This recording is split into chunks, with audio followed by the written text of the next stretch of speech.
magbigay ng reaction at komento doon sa post natin about kay Kabayan na nagpapaalam na uuwi na tapos sinalungkat ang mga gamit at pinagbibintangan pa siya.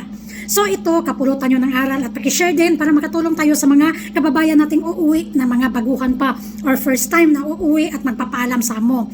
Kadalasang ginagawa ko in my own experience para na rin sa sarili natin na marami kayo makukuha dito sa video ko na ito.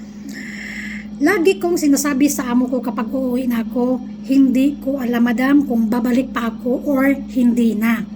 Sa ganitong paaraan, nakakatulong sa atin at nakakatulong din sa amo natin na maging mahinahon. Para sa atin, hindi kasi natin alam ang buhay natin sa Pilipinas kung maayos ba pagdating natin doon.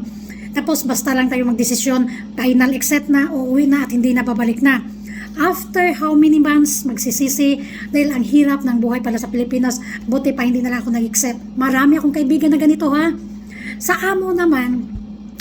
mga amo naman kapag nag-exit, hindi naman lahat ha, mayroong mga amo na pagbibintangan ang kanilang mga katulong. Dahil yung kaibigan nga namin dito, na matagal na siya ha, tapos napapaalam siya na uwi na siya, hinalungkat ang gamit niya, tapos pinagbibintangan siya na nawala daw yung kwintas ng amo niya.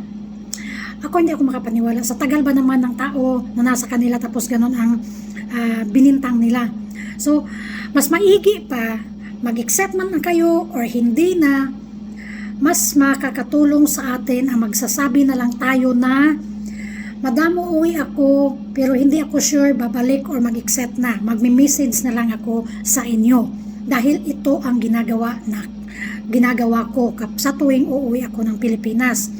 At lagi naman talaga akong bumabalik dahil hirap naman ang buhay sa Pilipinas. Ilang buwan lang, wala nang kapira-pera. Tapos wala pang sahod. Tapos mahirap talaga. Kaya huwag tayo basta-basta magdesisyon ng final dahil sa nasa huli ang pagsisisi.